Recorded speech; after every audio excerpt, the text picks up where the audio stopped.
गुस्से विच ना आया कर, गुस्से विच ना आया कर, ठंडा करके खाया कर।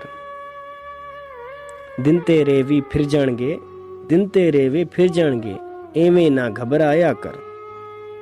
डिढ़दा बालन लेके तू, डिढ़दा बालन लेके तू, दिन डूबे घर जाया कर। प्यार दे ऐसे बूटे ला, प्यार दे ऐसे बूटे ला, सारे पिंड तसाया कर। अपने अंदरों झूठ मुका, अपने अंदरों झूठ मुका, सचता ढोल बजाया कर। रुखी सुखी खाके तू, रुखी सुखी खाके तू, सजदे विच टुर जाया कर। मन अंदर तू झाड़ू दे, मन अंदर तू झाड़ू दे, अंदर बाहर सफाया कर। ना कर झोली लोकां अगे, ना कर झोली लोकां अगे, रब अगे कुरलाया कर। गुस्से विच ना आया कर, ठंडा करके खाया कर।